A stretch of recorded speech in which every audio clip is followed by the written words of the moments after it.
Hello Kannans വേൾഡിലേക്ക് എല്ലാവർക്കും സ്വാഗതം. എല്ലാവരും വീട്ടിൽ സേഫായിട്ടിരിക്കുന്നു എന്ന് വിചാരിക്കുന്നു. ഇന്ന് ലഞ്ച് ബോക്സ് വീഡിയോ അല്ല, ഇന്ന് ഇവിടെ കർക്കിടക തെയ്യം വരുന്ന ദിവസമാണ്. കർക്കിടക മാസത്തിലെ ആദികളും വ്യാധികളും എല്ലാം അകറ്റാൻ വേണ്ടിയിട്ട് നമ്മൾ കാസർഗോഡ് ജില്ലയിൽ എല്ലാ വീടുകളിലും കെട്ടിയടിക്കുന്ന തെയ്യങ്ങളാണ് കർക്കിടക തെയ്യങ്ങളെന്ന് പറയുന്നത്. കണ്ണൻ രാവിലെ കുളിച്ച് കുറിയൊക്കെ തൊട്ട് തെയ്യം വരുന്നത് നോക്കിയിരിക്കുന്നുണ്ട്.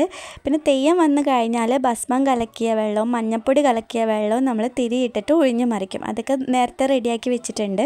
കണ്ണൻ ഇന്നലെ സ്കൂളിൽ പോകുന്നില്ല എന്ന് പറഞ്ഞുകൊണ്ടുണ്ട് തെയ്യത്തിനെ കാണാൻ വേണ്ടിയിട്ട്. അപ്പോഴേക്കും ലീവ് ആയതുകൊണ്ട് സന്തോഷമായി. പിന്നെ ഓരോരോ വീട്ടിൽ തെയ്യം അടിച്ചുകൊണ്ട് വരുന്നതാണ്. അപ്പുറത്തെ വീട്ടിൽ ഇപ്പോൾ തെയ്യം അടിക്കുന്നുണ്ട്. ഇനി നമ്മളെ വീട്ടിലേക്ക് വരും.